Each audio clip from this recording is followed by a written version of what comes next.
Today we're talking about how to harness the power of live video. Now, live video is so amazing and it has so many capabilities that I want to dive into how you can use it and expand on it in your own content creation. So recently we have seen just how powerful live video can be for connecting to people. Somebody in the comments before we got started was talking about how you can meet people all around the world. And that is so amazing, so powerful to be able to connect with others like you with a like-mindedness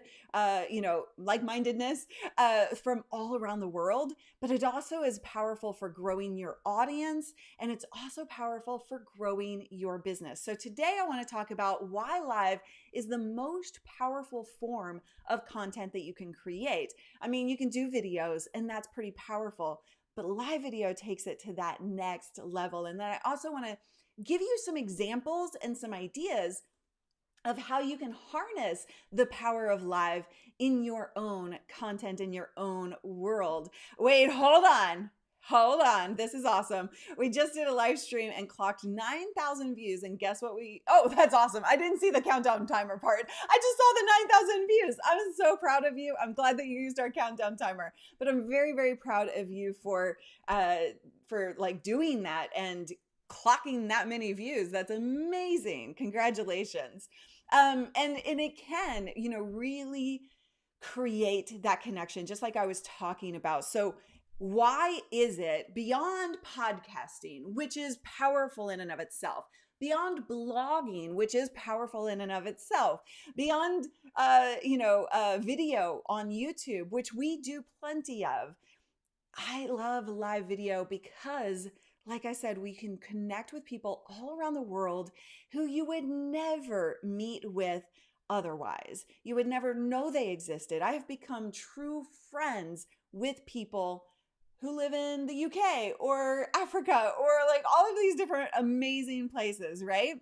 So I think that that's the core of why live video is so powerful, because humans need other humans. We need that human connection.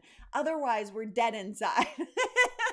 And the conversation that happens through live video is just incredible, because you cannot have a conversation like you can in video, podcasting, or anything else, because it's happening after the fact, right? In any other form of content, you're pushing the prepared video or form of content out, and then the conversation happens.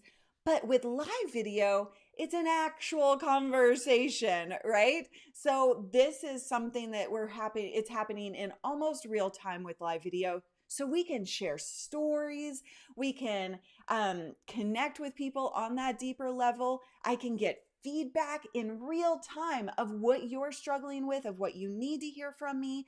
I can integrate your conversation into my video, and that builds relationships faster than anything else. The relationship process is what you need to have a loyal audience over time, right?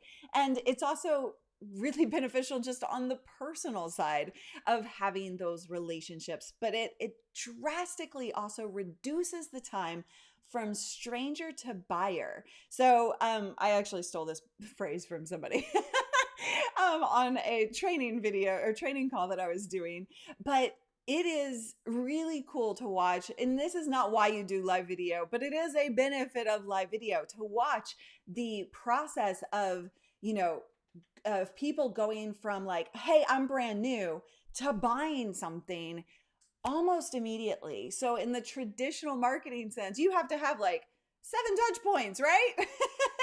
But it drastically reduces that amount of effort because you're actually building a relationship and you're building trust. Think about Chewbacca Mom. Who remembers Chewbacca Mom? Oh my God. Chewbacca Mom was this amazing story when Facebook Live just came out a few years ago. And this woman, she went into Kohl's, she bought a Chewbacca mask. She got into her car after she bought it, and she was like, ah! this Chewbacca mask. And she went live and she was just talking about her love and passion of this Chewbacca mask. And it went viral. It was crazy because she was real and she was connecting with people on that authentic level. She wasn't faking it. She was just like really sharing her excitement with her friends. She didn't have followers at that point. She was just sharing a little bit of her life with her friends. And I want you to remember that because that's going to come into play here as we talk about other things and how to actually use the power of live video. Chewbacca Mom was amazing, right? I got to meet Chewbacca Mom. I was like, yes. I think she still holds the title for the #1 watched live video, but maybe not by now. I'm not sure. Yes, Candace Payne, thank you so much. So see, the audience can help me, feed me information when I screw up. They can, support my content with the missing pieces, right? How cool is that?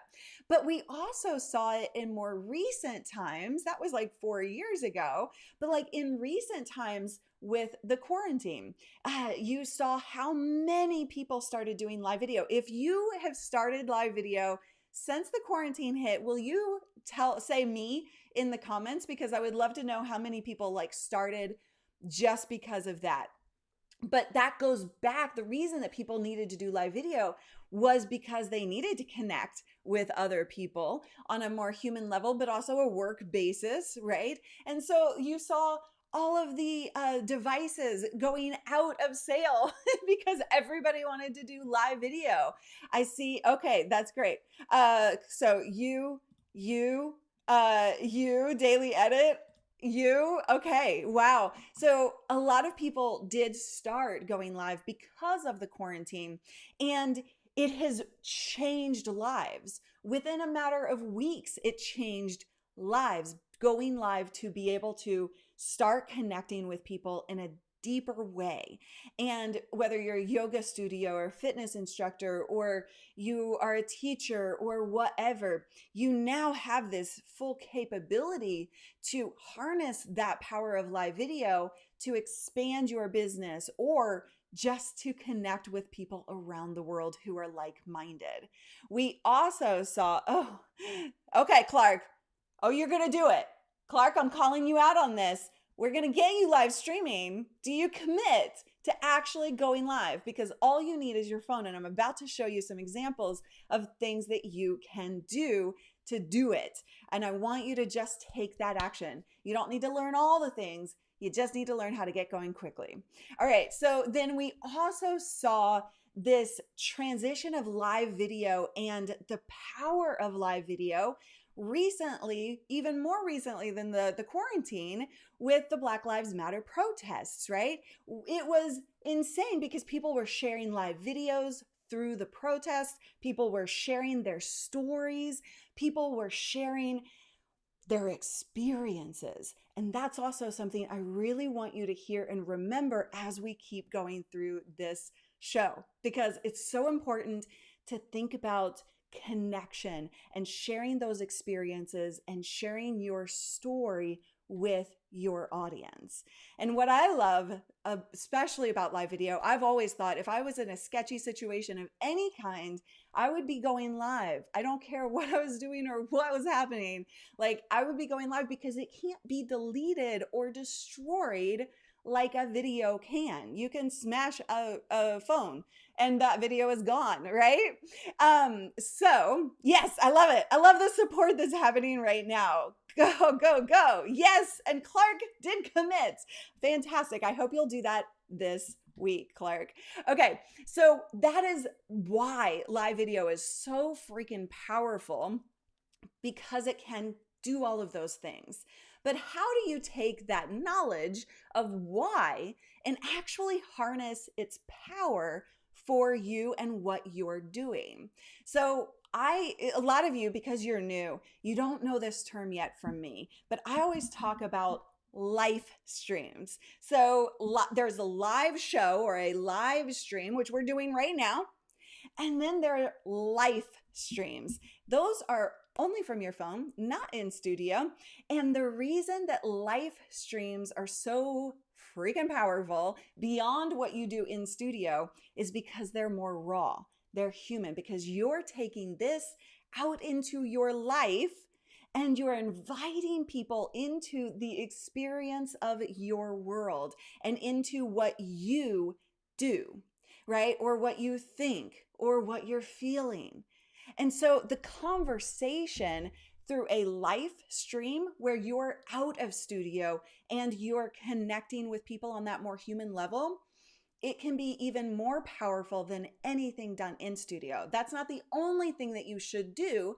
As we teach you how to do structured streams from your studio, that's very important in your strategy. But I also want you to think about those live streams, because the viewer is part of the event, whatever event we're talking about. For example, my move coming up, right? I'm moving very soon, and I will be going live a lot to show you from just my phone and take you on the experience of my move. And that is something that invests you in what I'm doing and in me. And so that when I get to the other side, you feel like you've been through that move with me, right? And that is, I'm going to give you some examples, and I just want you to like start to think, okay, how does this apply to me and my content and my audience, right? And so, by the way, D just hit 600,000 subscribers on YouTube. Congratulations, D. I believe I got that number right. Yay, D. Okay, so my move is one example, but also we often talk about around here building buzz for upcoming launches, for example. Taking people behind the scenes of what things you're working on that they might be interested in later. It keeps them through this process because they're invested at that point. So when you're building buzz for your upcoming launches or anything that you're working on, whether it's a book, a new book, a new course, a product itself, maybe a speaking event, whatever you've got going on, you can take them on that journey. Oh my God, guys, I'm so nervous to go on stage. What do you think I should do? Ask them for that investment and that engagement, right? You can also use live streams for teaching moments. You can, hey, maybe you get a new puppy and you use that as a teaching moment, or you're down by the water like I often do, and you use that as a teaching moment because you're in meditative thought process, and you're also thinking about hold on, what is Paul talking about? Sorry, Paul, tell me what you're talking about. You're in the meditative process and you're thinking about the process of whatever's going on in your brain, and you can relate that to your audience and what they need to hear from you as well. But it's more human and they accept it in a different way than they do when you're in studio. So even kind of like going back and forth between them, right? Like I said earlier, right? The protests, for example, that is a way to do a live stream where you can connect with people on a more human level, and you can tie in your conversation that is personal to you. And I'm talking about anything, right? Anything that you might be a part of in your personal life.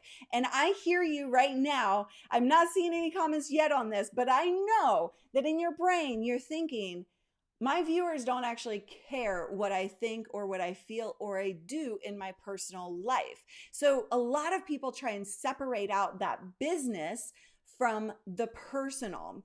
Okay, so for example, I'm going to give you some examples here in a minute, but I want you to not have this hard separation of personal or business and personal. What you think, what you feel, what you do in your personal life should be integrated into your business content or your content creation in general. You would be very wrong if you think that no one cares what you think, feel, or do.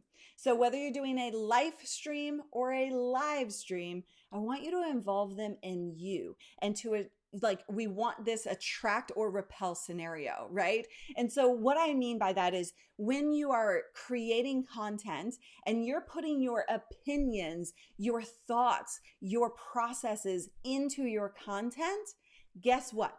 You're going to attract the people who love you for you. And you're going to repel the people who don't get you. And that is exactly what we want, because those people you're attracting are going to be the most loyal people you will ever have in your audience.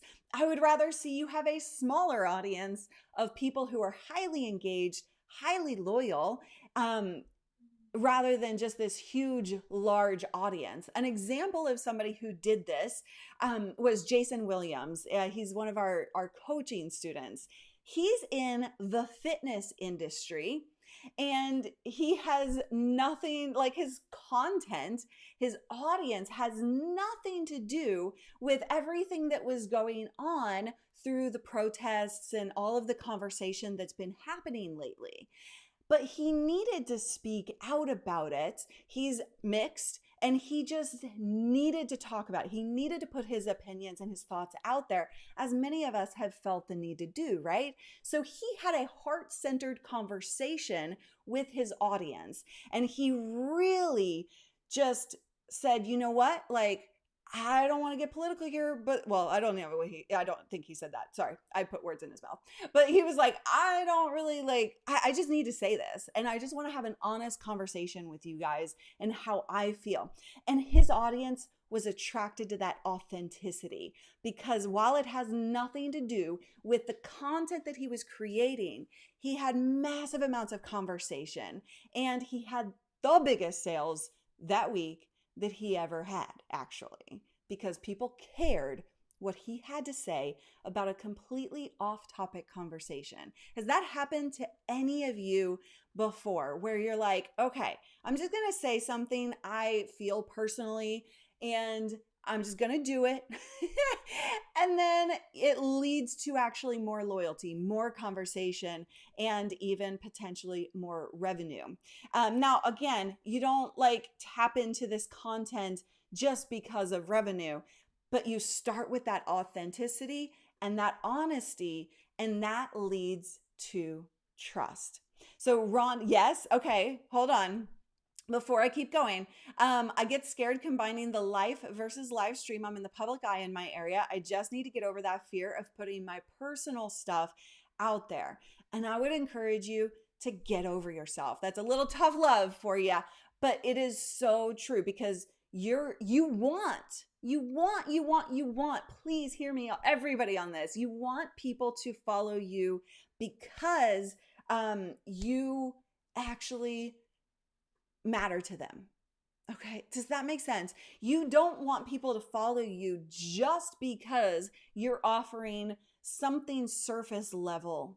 You want people to follow you because they care about you as a human, and they're getting so much value from you in a different way, right? So through the value that you provide, that underlying connection is what is going to be the biggest draw and the biggest results that you'll ever see. Maurice, good points. Thank you. Yeah, sometimes there are some things that you have to kind of write a line, or you have to think about, right? But, okay. Family History Fanatic says, we shared daughter's high school graduation. We surprised her with one we put together as a replacement. We also mentioned my cancer recovery. Yes, for sure. So bringing people into that content. Speaking of cancer, like Nika Stewart in our audience, she's one of our longest time viewers for Live Streaming Pros. She has been going through cancer treatments very recently, and she integrates that into the content. She shows people the journey that she's going through, and it connects them, and they care more about what she has to say on the business side, because they love her as a person and they feel like she means something to them. Yeah. So all of those things. Okay, so another example here was another one of our students, Roderick Henry. We actually were in a private coaching call where I was like, because of all of the things that have been happening over the last while, I was like, you guys, I am just opening this conversation up because I want to hear about your experiences and I want to learn more. And Roderick just spoke about his personal experience, his son's experience, and the things that they have to go through um, when pulled over by police or when like dressing or any of that stuff. Like their lives are so different than mine. And I said, you know what? I'm just a white girl. I have no idea what I'm doing. And I was like, you know what? I have a lot of fear around this. I have zero idea what to say, how to say it. I'm just here to listen. I'm here to learn. And there was so much fear on my side that I just opened up and I told them that, right? Through our conversations, because there are so many bad things happening on all sides and good things happening on all sides that I was just open and honest and authentic about my perceptions and my fears, and they gave me advice. When you are in a position to be like, okay, I am you're paying me for a coaching program where I'm supposed to have all of the answers. And then you turn around and you say, you know what? I don't have a clue what I'm doing when it comes to X, Y, and Z. They appreciate that honesty and that vulnerability. And I would really love for you guys to start thinking about true vulnerability rather than this fake authenticity that's driving the content field so much. Like everybody is trying to be authentic, but nobody is. So it's one of the things that drives me insane. And I want you to integrate that true vulnerability into your content. And you do that through the power of live video, through these conversations that can happen, right? So, whether in how you integrate the content, right? We saw some people who were saying, I have some lines I have to like, hold back on. I have these things that I have to consider. Where should I, what should I, do I get involved or do I not get involved in whatever thing we're talking about? And there are a lot of different examples that I could give you, but some industry specific topics, for example, or there are global examples as well, like we were just talking about with Rondrick. And you have to make this decision, but specific industry specific content. For example, for me, it's like Facebook or YouTube releases a new feature. Of course, I'm going to tap into that in my content. And I'm also going to tell you when I think Facebook did something really stupid or when YouTube did something really stupid, right? So I'm going to integrate not only the news or what's happening in my industry, I'm also going to integrate my personality and my opinions into that. The COPA Act was another great example of that. We were like, what? Like, this is stupid, right? Like has so many different problems and blah, blah, blah, blah. But sometimes it's obvious what you should do. Sometimes it's not. But I would encourage you to take a stand and to actually be comfortable putting your opinions out there. Taking a stand in your content is one of the things that will get you the biggest results through content views, because again, you're attracting or you're repelling instead of trying to write a line where you're not saying anything. People will connect with you or they may hate you, but that's okay because they're not the right person for you. So whether we're talking global issues or industry specific issues, can you turn it into a teaching moment like I am here today? Do you need to speak up about it?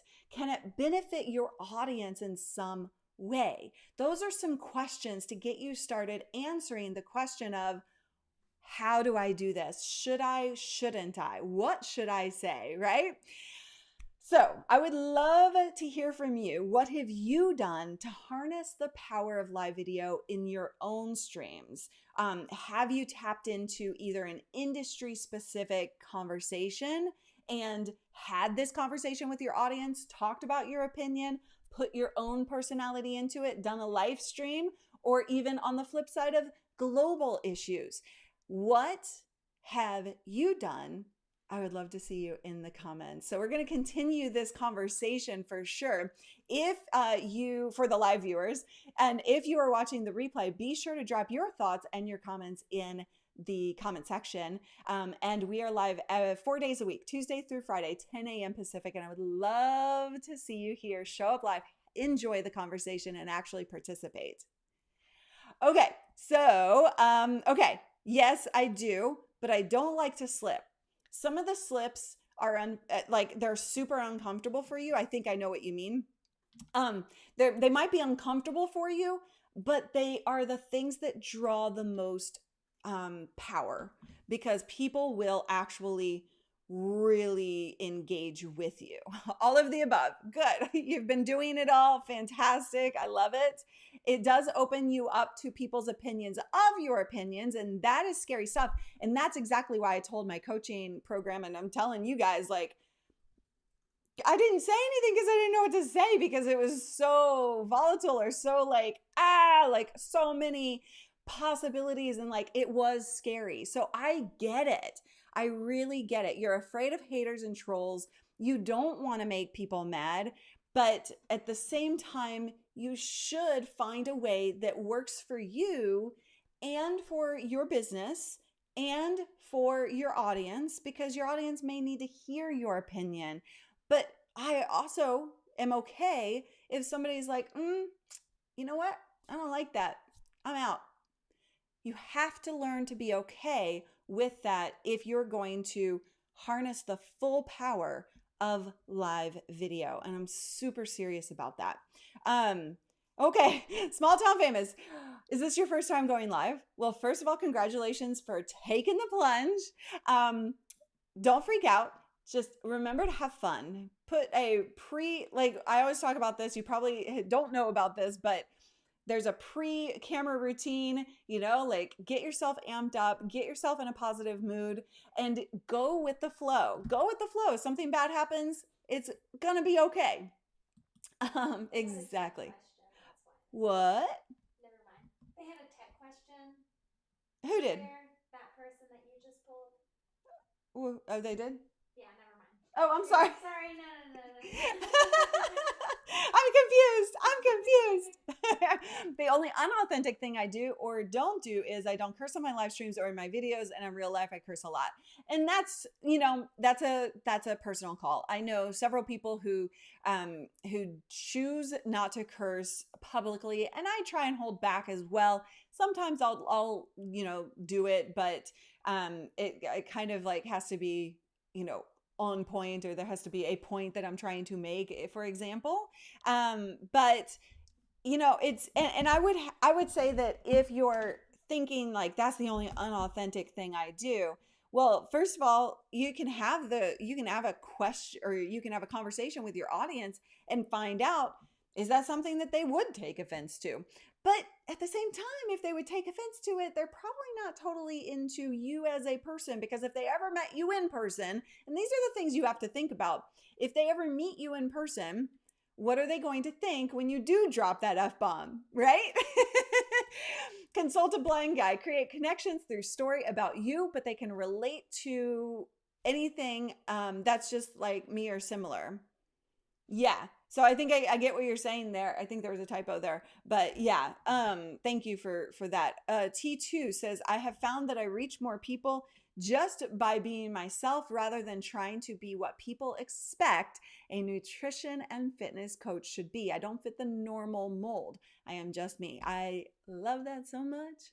That makes me happy, because we need to get comfortable being ourselves, for sure. And by the way, if you're uncomfortable being yourself on camera, if you're uncomfortable on camera at all, then do let me know, or sorry, pay attention. Don't let me know, but I mean, you can let me know. I'm always listening, but definitely pay attention through July, because in August, we're starting up Lita, which is live every day in August. It's a completely free 30-day challenge to make you feel more confident on camera. And so if you're like, oh, then I would encourage you to definitely show up for that August. Are you okay? I'm just checking in on you, DJ. I want to make sure that I'm not being too harsh on you, but I want everybody to get vulnerable, be okay talking about what they want to talk about, and yes, it is absolutely necessary. It's so necessary to just be okay saying what you need to say, because sometimes we hold back just saying what we need to say and not putting it out there. Like, yeah. I've been practicing live by keeping my live streams private. That is definitely a good way to do it. However, I also would encourage you to put it out there. You could do it on Instagram, and it goes away. It goes away in like 24 hours, right? Oh, yay, John gets to do Lita with a new camera. Awesome. Tony says, thank you for all the advice and positive vibe. Going live for the first time on Friday. Let's do this. Dude, that's awesome. What time are you going live on Friday? Yeah, totally. And then like you bringing that into your shows is totally fine. The way Rhonda, the way Jason Williams, put it out there, his thoughts about the protests and everything that was happening, that is so powerful for the audience. They will be long-term loyalists. And that is what I want you to hear, because we are so afraid to say what we think, and the way we do it is just hide. We don't say anything at all. And I'm guilty of that as well, as you can tell from my lack of my silence over the time, right? So I get it. I deal with it as well. But I've also been around enough to know, that we have to push past that. Cassandra, I've gone live every day since I got sent home to work. Today will be 87 days straight.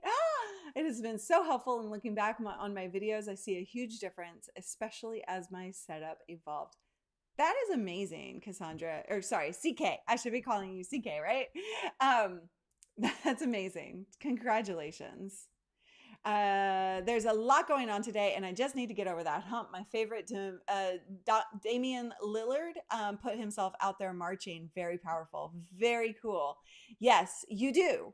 Like, if you need to say something, if you need to do something about whatever it is, put that out there to your audience. You can think about it. You don't have to, you can rant. Rants are honestly some of the most powerful form of content that you can create, especially if it's live. It'll get people going. I guarantee you, it will get people going one way or another. But it can also really do you good in a lot of ways. There is the professional way of saying things. Negative with negative doesn't equal positive. You cuss a person with kind words. Trust me, an expert on that. I will trust you on that one. Okay. Yeah. Biotechnica. Well, hey, you're bringing in, what was it? 6,000 or 9,000? I think it was 9,000 views, and you're only doing it once per week. That's great.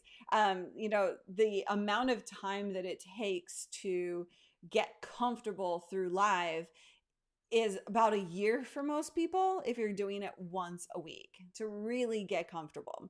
And that's why we do the Lita Challenge in April and August, is so that we can push you beyond your comfort zone, and we can make sure that you're tackling the fear, right?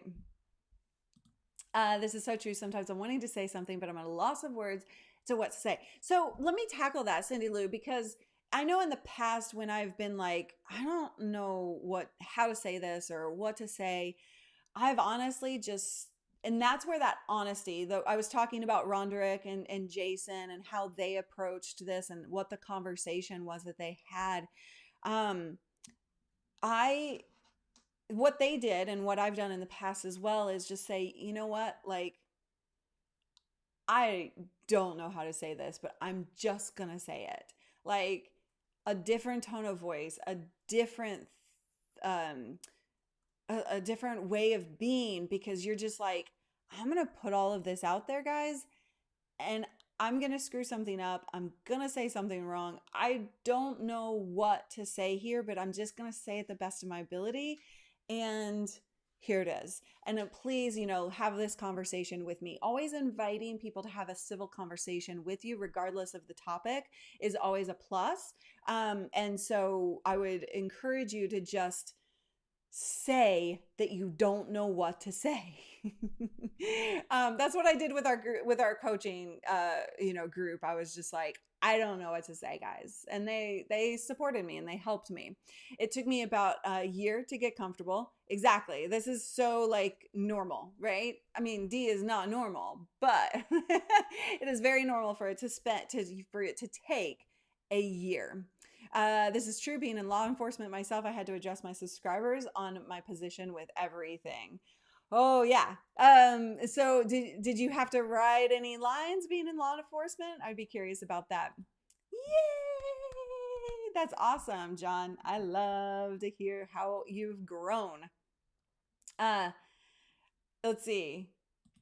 Family history fanatics. I've criticized a company for a feature they rolled out in our industry. They called us to the mat over it and reduced their support of us in our small niche. We can't quite afford that. But I bet if you tackled it with the investment of your audience, what would happen is that they would be supportive of you, and they would actually, if you treat your audience right, and what I mean by right is you treat them as a friend, as a relationship. You're not just putting content out or speaking to them, but you truly, in everything you do and everything you say, you treat them with respect of a relationship, and that's give and take, as we expect in our personal relationships in person, right? Um, when you do that consistently, what happens is if you have a situation like you just encountered, then they will stand by you and they will attack or, de-support, unsupport, whatever the right word is, that company, because they care more about you than they do that company. People make decisions based on what they care about, what matters to them. So I would say, I'm not saying you did anything wrong or whatever. I don't know all the details, but what I am saying is, if like, yeah, sometimes we have to think about, okay, what can my business afford for me to do? And I get that as well. I'm there too. But you also can engage your audience you can activate your audience. And that's a powerful thing. Here, I have no patience with myself. Just take time. Jermaine says that was a great call we had with you. I thought so too, and it was on my mind for so long, and I was just like, okay, so like, and I'll just be 1000% completely honest right here. Is like, I chose to take what we talked about in that call and turn it into a teaching moment, like I suggested some of you do. Right? So like, this is a teaching moment. This is an honest conversation, but also a teaching moment of helping you to accomplish what you need to do and encourage you to speak up where you need to as well. So it's, there are different ways that you can approach this stuff. August 6th, 1 year anniversary. That is amazing. Thank you, Luria. Very inspirational. I've been so afraid. I feel like my followers just want me to shut up and entertain, but I have my opinions because of experiences in life. And that's what I found so powerful. I cried on this call that we had when Rondrick expressed his, and I don't know if you're talking about this particular situation or something else, but when Rondrick expressed his story and about his son and the things that they have to go through in life, I was floored and I cried. and your audience cares about you. I care so much deeper for Rondrick and for Jason and everybody else who shared, opinions on that call than I did before, right? I already cared about them, but I also cared about them even deeper. And now I have a different approach, or a deeper level of understanding, right? And that feeds everything I do. So those conversations are important, super, super important. I sense that in many ways we are starting all over again. Yeah, a lot of time. Aw, Al says your support teaming is amazing. That's either Kathleen or Callie. Thank you so much for saying that. Let's see. My background, I'm 69. Professionally, I'm a salesman, realtor, videographer, entrepreneur. My dilemma is hung up in selecting my niche. Suggestions, please. That's a big topic, and a little out of topic for this, but Clark, I would highly suggest that you write down all of the things that you're interested in, and then take a look at what are you most passionate about, most knowledgeable about, and what do other people actually want to hear. And so you may need to do a little bit of research, look at YouTube channels, look at Facebook groups, and match that. You know that diagram? What's that diagram called where it's like you've got this circle and you've got this circle and they all intersect? Please, somebody tell me, because I'm failing miserably right now. But you know what I'm talking about.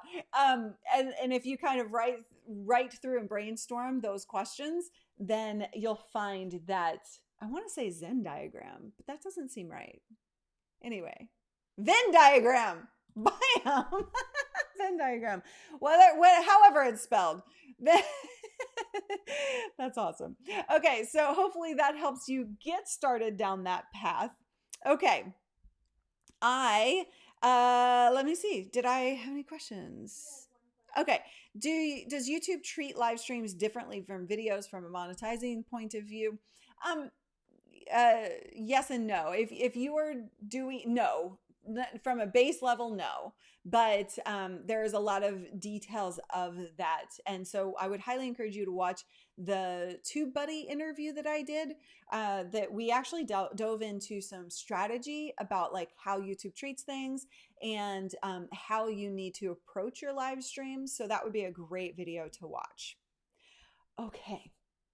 Fantastic. Thank you guys so much for hanging out with me. I will be live 10 a.m. Pacific tomorrow, and of course Friday. David should be joining me on Friday's show, and we'll do Q&A on Friday. But I really hope that you take all of this to heart, and that you integrate your personal opinions, your thoughts, your needs into your content. That is how you harness the power of live video. Otherwise, it's just another tool. But if you don't treat it as just another tool and you really put it all in there, you are going to see such huge results over time. It's not going to be immediately, but it's going to be over time, and you will be amazed at the long-term effects of what I've just taught you today. Thank you so very, very, very much. Thank you, Albert. No pineapple whatsoever. Get it off my pizza right now.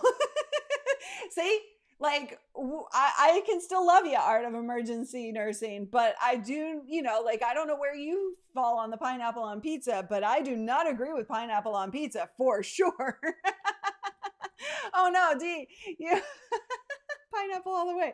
See, these are the types of things you want to create the engagement with your audience when you bring up things that are controversial, like pineapple on pizza. Thank you guys so much. Have a wonderful day. Are you ready to dance this out? All right, get your dancing shoes on. Let's do it. Don't you know?